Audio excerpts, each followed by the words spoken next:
Okay, this is an interview with Hilton Kelly on October 13th, 2003 on Big Red Kill Road outside of Fleshman's, New York. And Hilton, I understand your family goes way back in the Catskills, starting with Edmund Kelly, who was in the Revolutionary War. Mm-hmm. And where did he live or buried? He's buried over in Hawkett Center. And then there's a little small cemetery over in Hawkett Center. And then there's a couple more generations there down to George Kelly, who was a farmer in this valley. Mm-hmm. Mm-hmm. Yeah, he was a farmer in this valley and on the base of Todd Road over here. And then he eventually moved over on a farm over here near Denver, New York. It's just over the hills from the Red Kill Valley. And then he went back to live, in his later years, he went back to live with my grandfather, who was Ward Kelly, and passed away up there.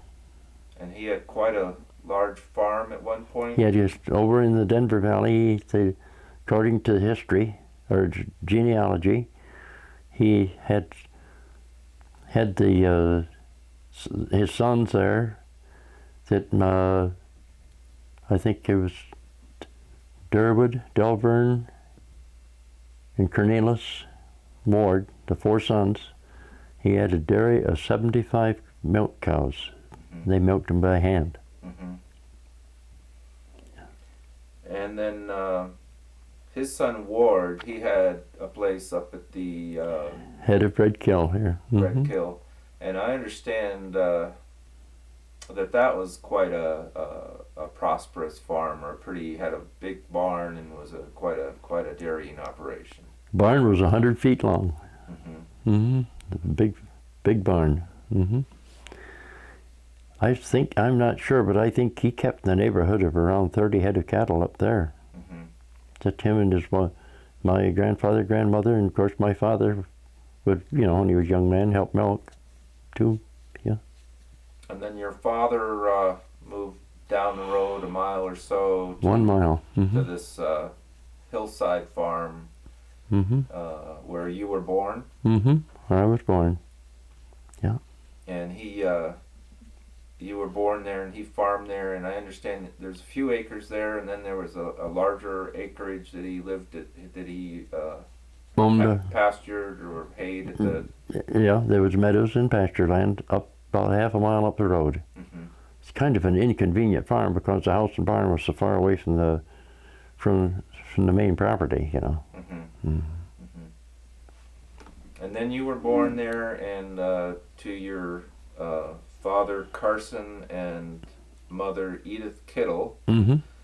and in 1925. And how long did you live there? How long did I live there? I lived there until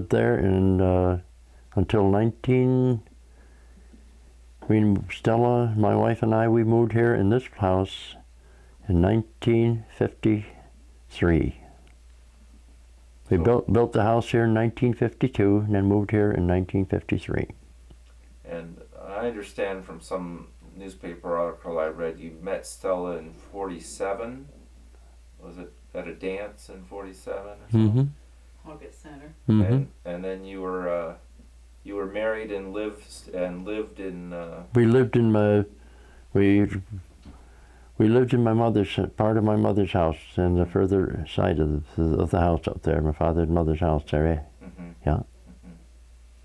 Now, as far as musical background, how far back how many generations do you know that there were fiddlers or callers? And was Ward, your grandfather, the first person that you know of who? Mm-hmm. Yeah. And do you know how he learned or how he picked it up or anything? I don't know how he learned, but evidently he must have wanted to play, because the fiddle that I am playing on today is the one that he bought second-handed in 1882. Mm-hmm. Bought it down here from a fellow down here in Flashman's, from what I understand. Mm-hmm. And he had it, and he played and called the square dances.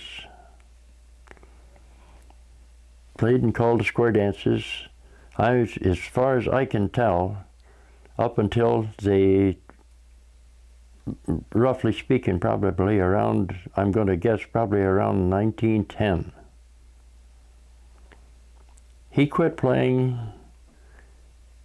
after that, and my father took over the fiddle, Mm-hmm.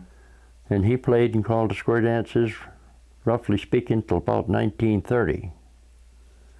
And after 1930, he didn't do it too awful much. Mm-hmm.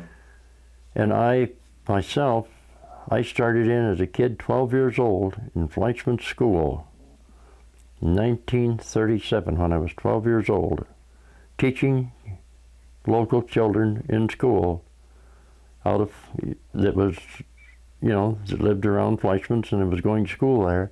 I taught them to square dance because I knew the calls. Mm-hmm. Yeah. Yeah, and in 1940, I joined a regular band called the Melody Boys, and I played and called square dances from then until 1953, when I had to quit because I was working days and working nights, and I just burnt myself out like that, and I had to do something, so otherwise I'd be in the hospital, so the doctor told me. Mm-hmm. And I had to quit in 1953, you know, playing 4 and 5 nights a week. Mm-hmm. Yeah. So when you were growing up, you had your father and your grandfather, although your grandfather quit doing dances and stuff, but Mm-hmm. they both were playing around the house, or they both. Well, I think after Granddad let my father have the fiddle, I don't think he played onto it very much after really? that. Really? No. So you don't. I You don't. don't have much memory of him playing the fiddle. No, I have no memory of him at all playing the fiddle. No. Oh. But I do have a memory. See, I was a carpenter, and here a few years ago, right here and just above me here, about the second place, I took, a fellow asked me to take apart his bathroom and do it over, and I had to put new 2x4s in the walls and like that. One wall was on an outside wall. When I tore the siding off from it like that, between the sheeting boards and the siding was a Walton Reporter of April 16th, 1908. And in that paper, when I took it out, and the plumber that was there was looking at the paper like that, he says, "Hilton, come here, and I want to show you something." I looked at the paper like that, and just prior to that April 16th, 1908, they had had a dance over in the Viga Valley, over here, which is just over the hill from Red Kill, for the young folks over there, and my grandfather, with his band, Kelly's full orchestra, played to that party over there. So that's one thing that I know about my grandfather playing to dances. Ward Kelly playing in 1908. Yep. And his orchestra. Right. Uh-huh. He had some fellows here, local people that played with him in the valley. I don't know what instruments they played or anything like that. But that was his band, and they played over in Viga for that dance. Mm-hmm. Now, what kind of memories do you have of your father playing fiddle, different kinds of dances or whatever? Dad used to play the house dances quite a bit, and I think majority of them were house dances like that, where people would organize a dance in their house like that, and they would roll up the rugs, and people would come in and dance, like that. And my father, of course, that was mostly it was back in the horse and buggy days, like that. And up until my father got a car, of course, and I think Dad got a car, had a vehicle to travel in. Summers around 1920, something like that. Yeah. So there was a few years there that he had an automobile. He could travel back and forth to places to play the dances, like that, what few he played to. And he played and called the square dances the same as my grandfather did. And I assumed that he learned all his tunes from my grandfather, too. Yeah. Do you know if he played Grange Hall dances or kind of similar places that you play now, or was it more house dances? Do you? More house dances, I think, than any dances in Grange halls or anything like that. Yeah. Yeah.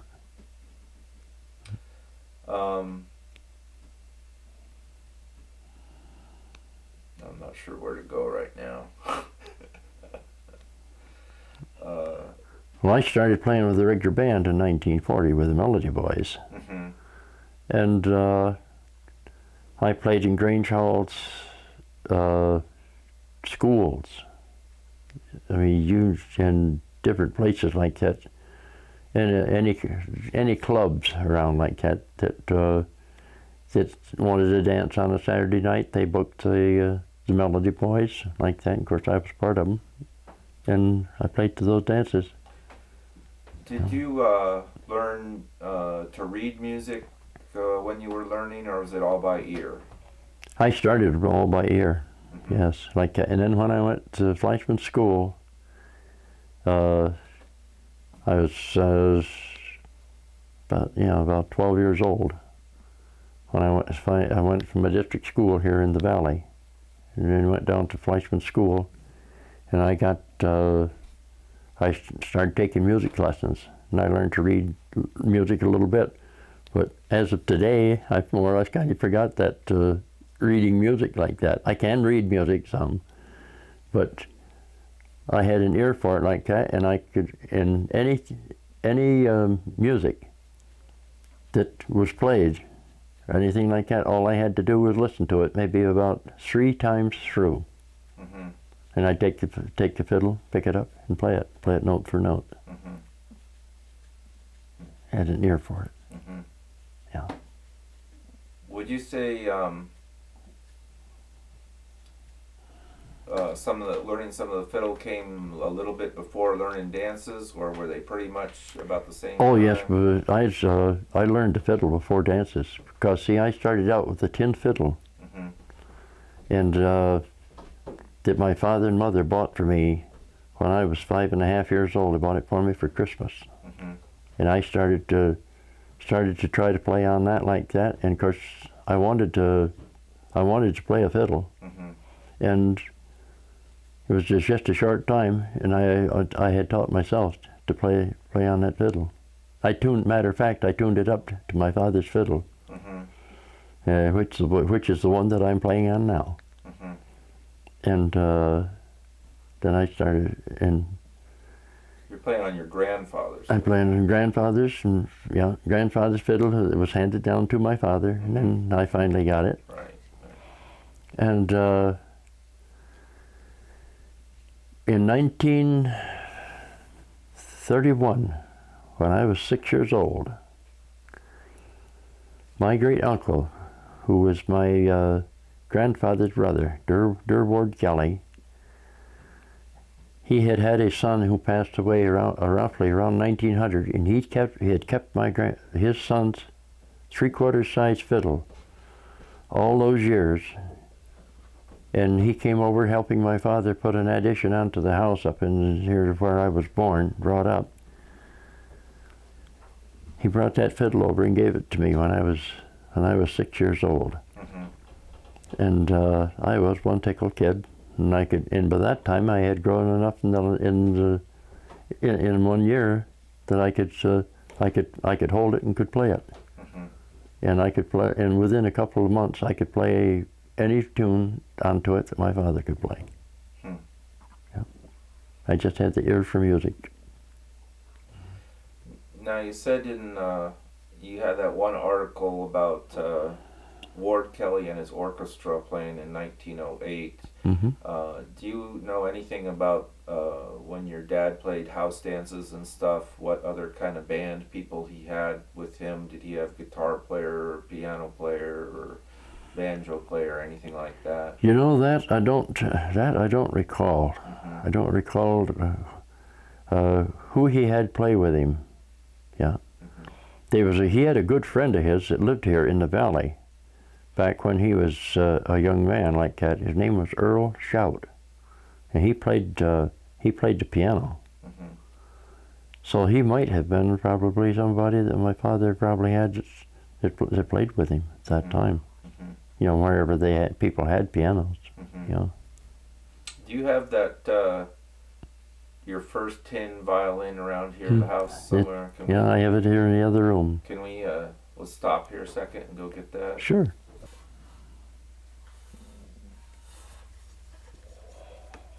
So this is your earliest fiddle?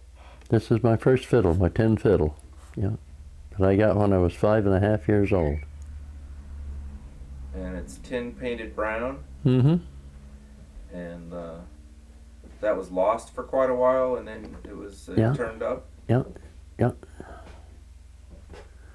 And it was lost for a while, and I didn't realize where it was. And my sister, it was into a dresser drawer that my sister had acquired from my mother, and my sister gave it to me. I think it was back in the early 1980s. I got it back. Mm-hmm. Yeah. Okay. Now, what were the original tunes you learned were from your dad? Mm-hmm. And what other kind of sources did you start learning tunes from besides your dad? Was there records and radio back in the 30s? Yes. We had a phonograph, and we had records like that. Of course, if I played a record, it went through it about 3 times, or 4 times, something like that. I pick the fiddle up and play the music. Mm-hmm. Yeah. And were there were there other fiddlers in the Catskills that you learn from or occasionally get together with also? Other players? When I was a kid, you mean? Or teenager or whatever, or on the farm after your dad died. You were 18 when your dad died? I was 18 when my dad died like that. And I had already been playing the dances Mm-hmm. for 3 years. Traveling in some distance. Distances, yes, Yeah. all around. I mean, I played with the Melody Boys, and during the winter time, especially on Friday nights, they would have school dances, and the fellow that was a manager of the Melody Boys, he would book the dances, and we would play maybe in Grand Gorge on one Friday night. Maybe the next Friday night we might play in Stanford. Mm-hmm. The next Friday night, maybe in South Courtright. And right on around, maybe going the next time might be in Delhi. Mm-hmm. Maybe then Downsville, Mm-hmm. then Livingston Manor, and Margaretville, Fleischmann's. I mean, they kept us busy like that.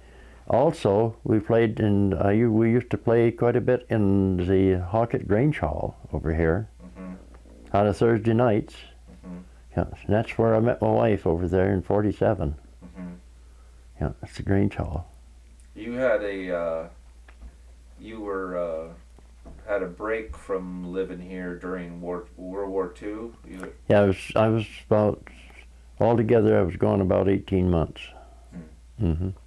Yeah, they drafted me in 1946. No, 1945. 1945. Mm-hmm. Yeah.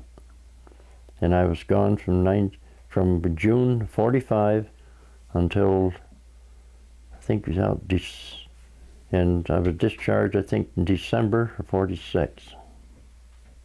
And when was it that you had a business trucking milk out of the valley and feed back to the farmers? Was that after the war? That was after the war.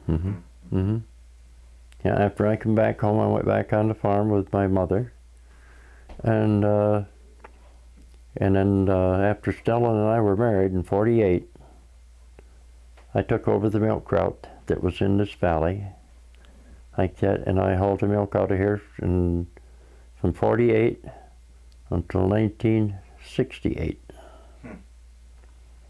And then I done trucking after the milk route. I done a little trucking on up until 1971, when I finally sold the truck and went to doing carpenter work. And do I understand you were with the Melody Boys and you were doing this truck route and doing a lot of dances, and then it became too much? Was that around, do I understand it was 53? That was when 1953 when I quit playing the dances. And my blood pressure was down below 70, so the doctor told me. And he told me, he says you're near a stroke on the low end. Yeah. Yeah. And then it was quite a few years before you. And I didn't quit playing entirely. I'd play for somebody for a birthday party. I would play. If somebody organized a dance somewhere and called me up, I'd get somebody together like that, and we'd play to a dance like that. And then in 1978, that was after rock music. Rock music had kind of knocked the square dances, the old-time square dances I call, knocked it out.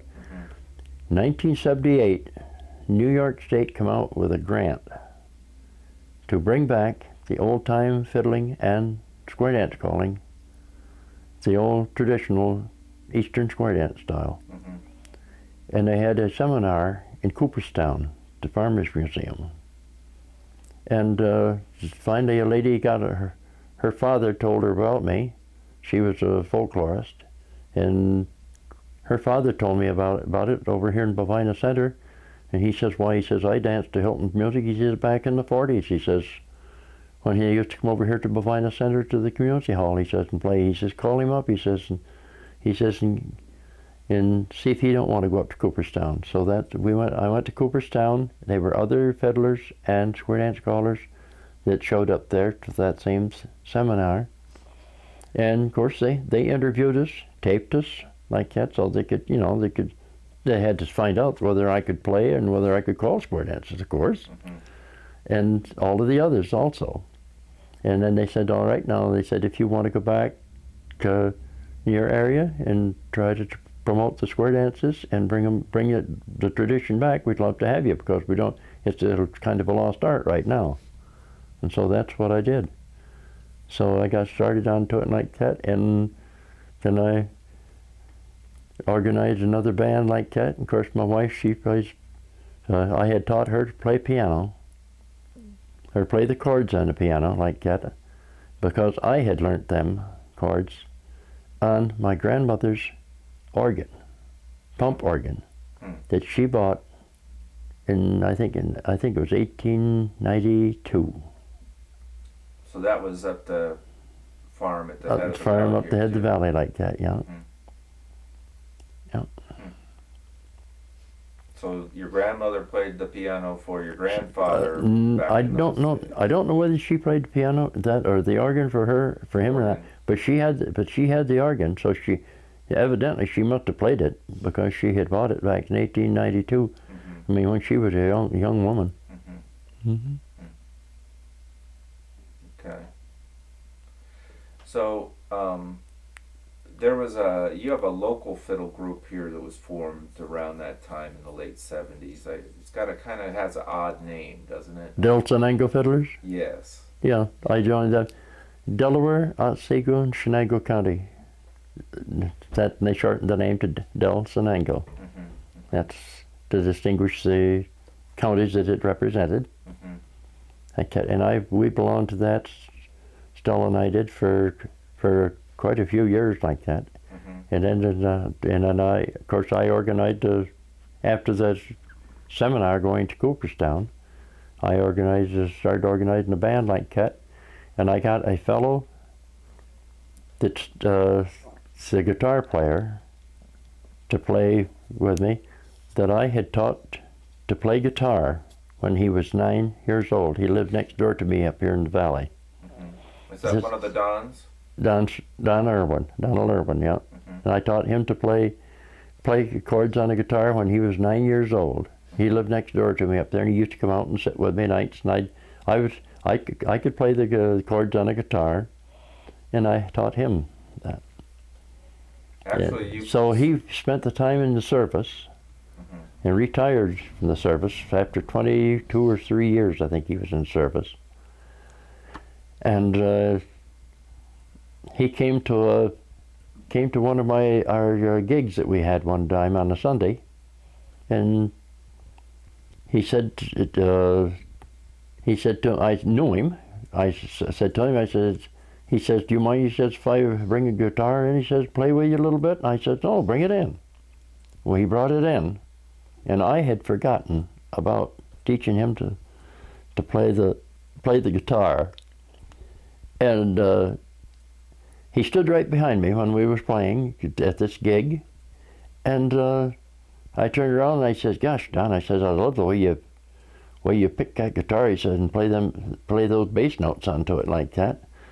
He says, well, you darn cuss, he says, you were the one that taught me that. And then it came to me that I had taught him like that. And of course, then he joined with me and Stella like that. We had a 3-piece band for a while there. And I think it was a couple of years later, Donald Strausser from West Gill joined us. And that is our 4-piece band as of today. So the 3-piece band started about what year? Probably, I'm going to guess probably around 1980, 81, something like that. Yeah. And then you were joined by a fourth? The fourth one, summers around, I think, 84 or 85. Yeah. And it's been the 4 of you since then? We've had a lot of fun together, I'll tell you. And you actually play some accordion, piano? I play the button accordion. Button accordion. Yeah. Button, a lot of them call it the button box. And you can play piano, that's not your main instrument? No, I just play the chords on the piano because I learned the chords on that organ from my father and this fellow Earl Shout that I think told you that was, I think he played with my dad because he was a young man up here in the valley. Yeah. So talking about square dance calls, do you know what were some of the earliest types of calls that you did, or squares or line dances, circle dances, and were the first dances, well, you did freshman school dances, and were they house dances back then also? Yes, Fleischmann's, when I did the calling down to Fleischmann's in school, I'd do it during the noon hour time down there. And on a Friday night, I would go up in Hawkett Center with the fellow that played the guitar with me, accompanied me with his guitar. I'd go up to his house, Odell Kelly, who is about a fourth cousin of mine.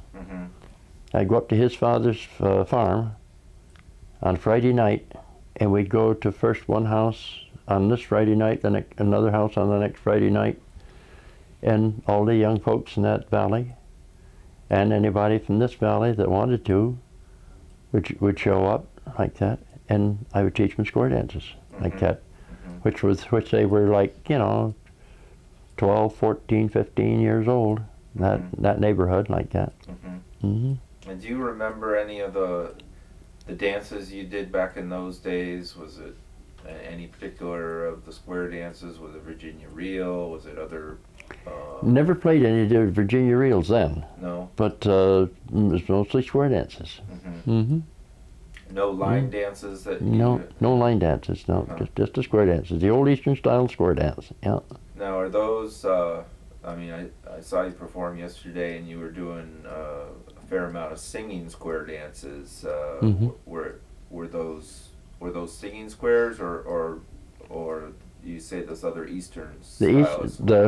When I first started like that, some of your square dance calls were like a command call. You know, you'd tell them to do an Alaman left. You know, you didn't sing the call. Right. You'd tell them to do an Alaman left and a promenade all, and whatever the calls were. You know, first couple to right, four hands around. You know, but you didn't sing the call. But in the 30s, the late 30s, they begun to change, and they begun to have the singing calls so that you sang to the music. And that became popular, and you learned quite a few of those. Oh yeah. Yeah. Matter of fact, there's some of them, few of them I think I have forgotten. There was this Catskill woodland camp, or Catskill dance and music camp over in Walton, I think it was. Woodland Valley. Camp, right. Woodland Valley down here just out of Phoenicia. Up in the Woodland Valley there. And you know, I never knew about that. You didn't? I didn't know about that, or I would have been down there. Because there was, I've read about that a little bit. There was a caller there, George Van Cleek. George Van Cleek, yeah. But you never learned anything from him? No, never was down there, which I'm sorry I didn't know about it like that, because I would have liked to went down there and like that. And Herb Hoffrecht from Woodstock, down the Woodstock there, he lived down there near Woodstock. And he had a lot to do with that in the Woodland Valley. Yeah. And of course I knew Herb in the later years here, back in the late 80s and early 90s like that. I knew Herb, knew him well like that, and worked with him on different occasions like that. He was a great musician, great folklorist too. And so what were the sources of the other dances as you expanded your dance calling repertoire? Did you learn singing calls from records, or were there other callers up here that you knew? Or if I had a chance to, when I wasn't playing to a dance on a specified night, and I knew there was a dance some other place, I would go to that dance and like that and listen to a call, and I could pick it up and play it, or play it. If I knew the music, I could call the square dance. Yeah. As a matter of fact, Stella and I and my uncle, who was after the one time there, I played with my uncle, and he played piano for me, and which he wasn't in with the Melody Boys, and we played a couple of summers over in here together as a band. One night we were going to a dance, and I had the radio on in the car. And it was I think it was just after Stella and I were married. And we were going to a dance. I had the radio on like that, and I think it was a program out of either Nashville or else down a program down here in West Virginia. But anyhow, they was playing the number, and the fellow was calling a square dance call.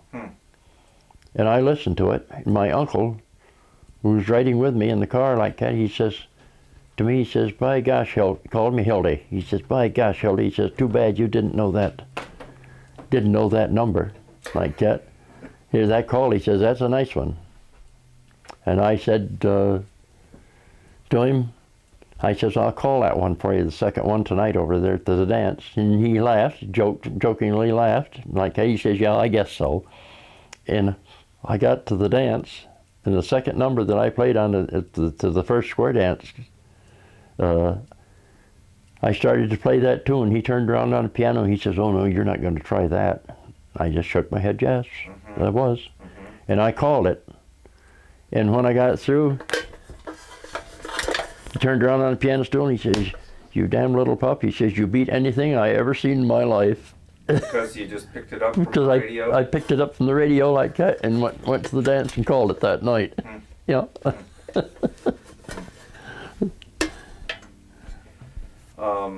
What about talking over from Dave Todd, who played at square dances?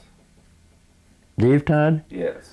Dave Todd learned to play the fiddle from my father.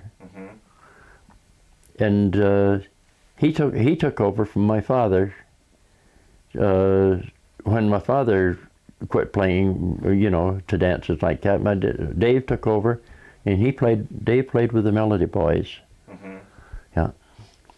And Dave Todd was the one that came over to me in August of 1940.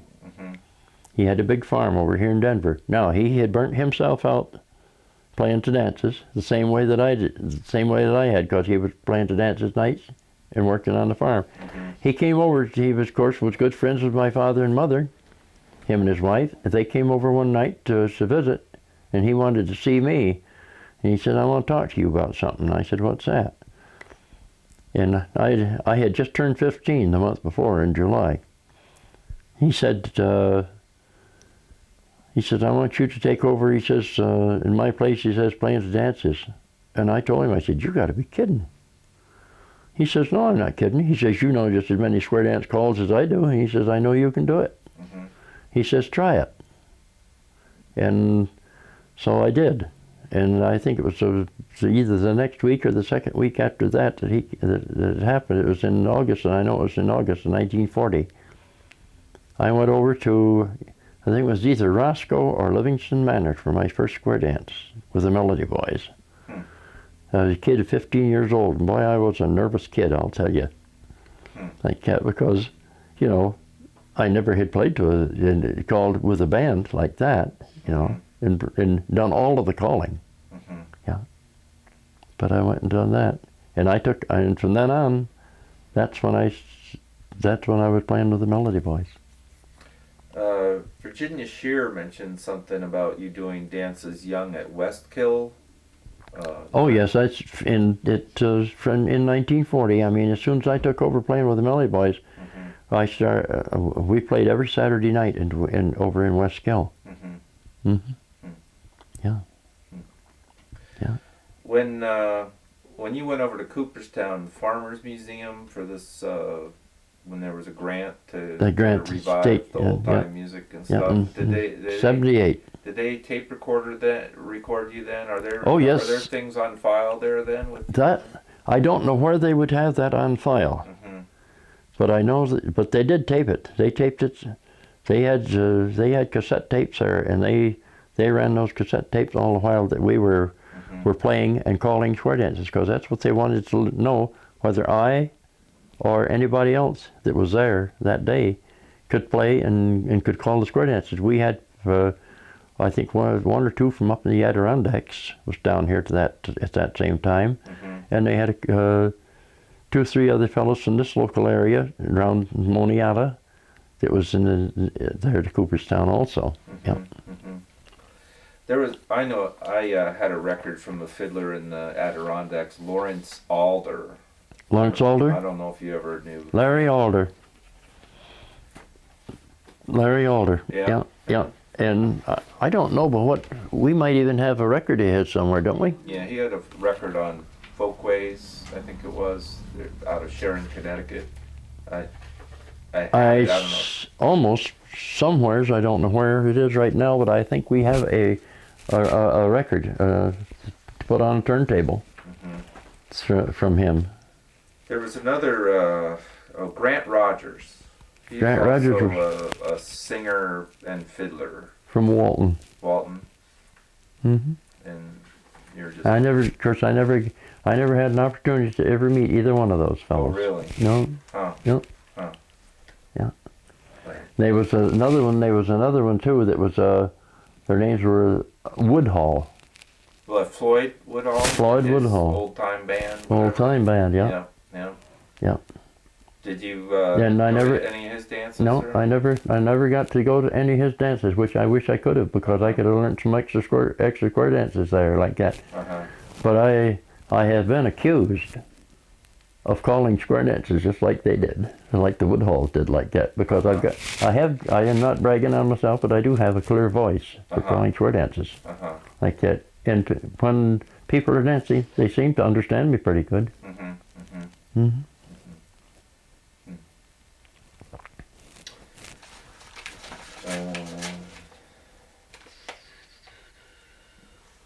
Boy, I wonder if we ought to go into some tunes at this point.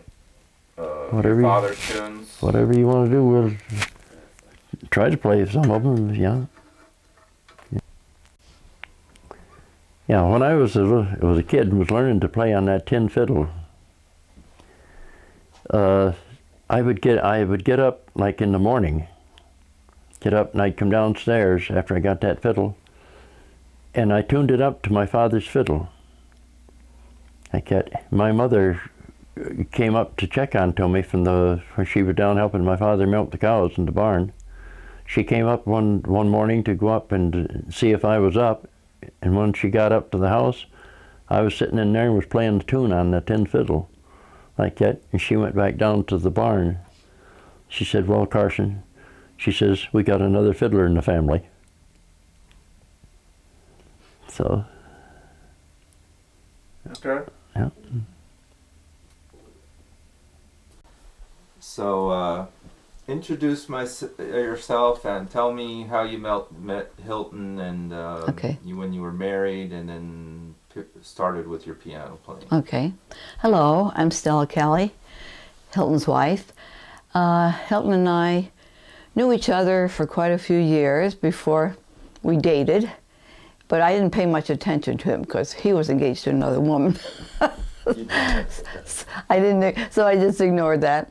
But Hilton went, he was a square dance caller, and when I was brought up on a farm just outside of Fleischmann's, and my mother and father took boarders and everything else, and we had a lot of people over the place in the summertime. And then on Thursday nights they had the round and square dances at Hawkett Center. And of course us girls, we would take us all day long to get primed ready for that dance. We had to do nails, make sure our shoes were polished, and get proper dressed and everything, you know. And I went to the dances quite often, and a whole gang of us went. And of course Hilton was there, and one night I was there, and I was sitting there, you know, and my sister Anna and her husband were there. And Hilton tells me this later on. There was a little break. I guess he came off the stage, and he said he came down to ask me to dance. He says I was short, so he didn't want to ask me to dance too much. But he decided this one night, well, I'll ask Stella to dance. So we did, and we danced so very well. Then that same night, he said, "Can I take you home?" I said, "Well, certainly." And that was the start of it. That was in 47. And then we've been going together, I think, about 9 months or something. And finally, in October 30th of 1948, we got married. It was a little over a year. Yeah, more than, 48, yeah. Well, yeah, we've gone together quite a while, yeah. So that was it. And your piano playing? And the piano playing, well, I always loved the piano. And I tried to take lessons in school, but it was difficult because my father and mother didn't have a piano. So I'd have to stay after school with a piano teacher, and she would do me some basics. And so it got to the point where it was very difficult for the piano teacher, you know, to have her help me out because she had other obligations. So I talked my mother and father into getting a piano from a neighbor up the road, I guess up above Fred and Barbara's Beamers. And so we brought that in the house, and a great big monstrous upright, how they long ago, of course they didn't have these electric pianos then. And so I'd practice on that. And I got so I could read music a little bit and like that. And then when summertime came, my mother and father said, Stella, we have to get rid of the piano because we need room tables in the house for the boarders and roomers. I said, okay, so the piano was shifted out to the woodshed. This, because my father had quite a big woodshed because they heated the house by wood in those days. And here I am sitting in the woodshed practicing the piano. We laughed and kidded about that because it was, who plays the piano in the woodshed? Well, I did. But it got to the point where the weather, it didn't do any instrument, regardless of what it was. So the piano eventually got to be kindling, and that's the way it was. And then after Hilton and I moved into our new home in 1953, I think about 4 months later, we got a piano somebody wanted to get rid of, so we got the piano in the house. And we practiced then. Not too long, though, because we had our daughter in 1950, and it was take care of her and everything. And he wasn't really playing the fiddle that much either. Lynn was born. And Lynn was born in 1953, our son.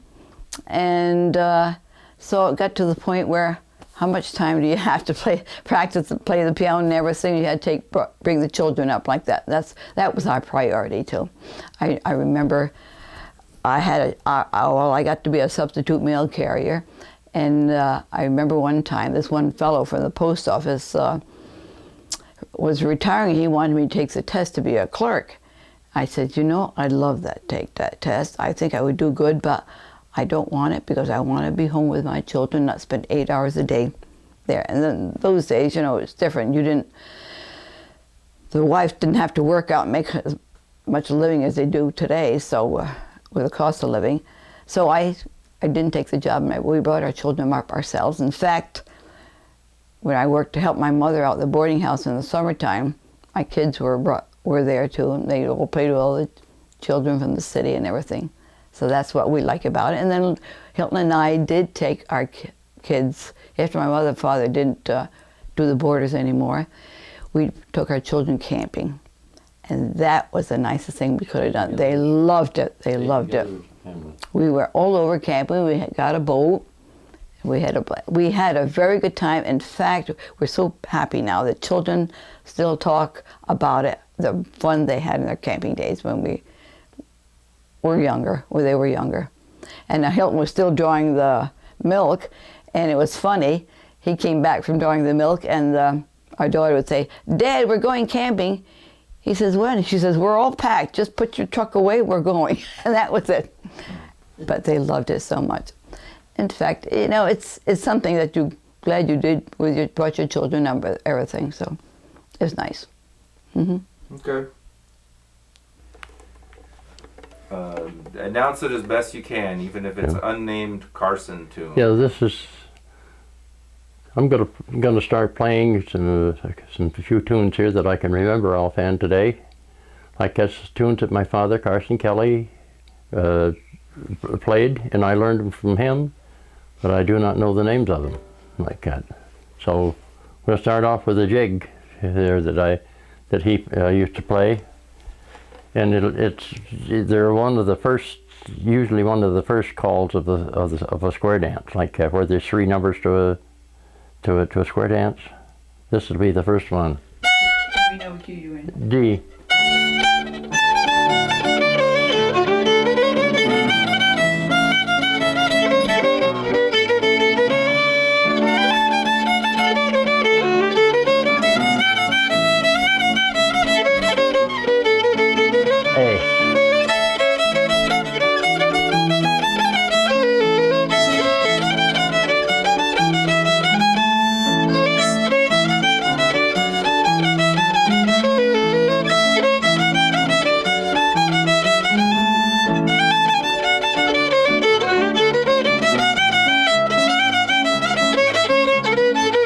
All right, now let's forward.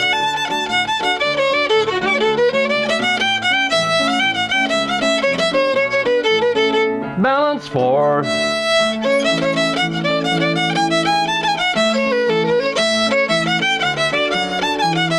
2 ladies change.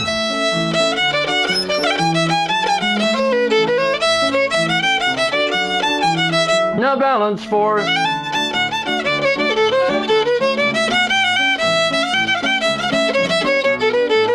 Element left.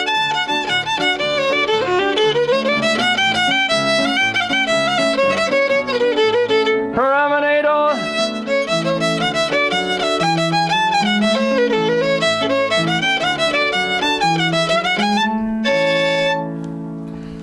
That was a command call. And when you say that was the first of, are you saying that's the first of 3 figures in a Three dance? figures is the first of 3 figures in a square dance, yeah. And so, would you stop after that figure? After this figure you stop and you start playing another tune, which will be at a different tempo. That's Okay. what they used to do long ago, but now it's entirely different. Do you have one of your dad's tunes that's the second figure that would go with that? I think so. I'll try it. Yeah. Yeah. Yeah, go for it. Oh, let's see. What do you want to be? We played Turn some that off just a the other second. night. Here's a tune that one fellow down around Binghamton told me the name of this tune, and I never knew what the name of it was, but he told me that the name of the tune is Mrs. Gregor's washing Was machine. it Ruth Stearns that said something about Larry Downey. Oh, okay. Larry Downey. Down to Mhm. let's see. G.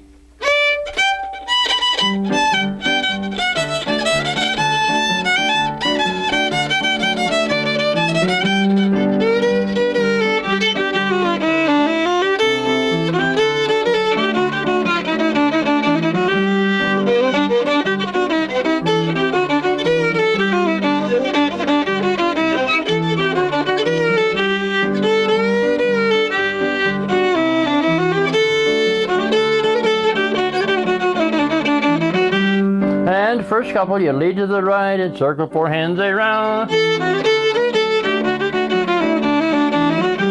Now sashay by your partner and bow to the opposite lady. Sashay back, salute your own and right and left 4.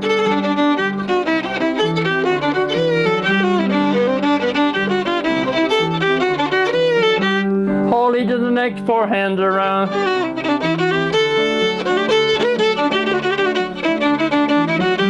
Now sashay by your partner and bow to the opposite lady. Now sashay back, salute your own and right and left 4.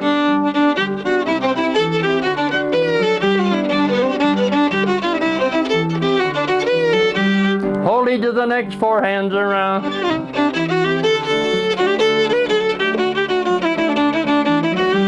Now sashay by your partner and bow to the opposite lady. Now sashay back, salute your own and right and left 4.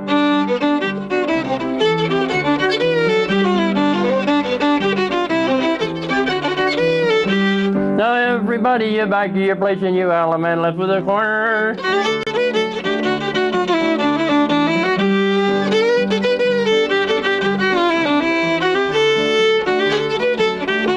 Now promenade round the hall.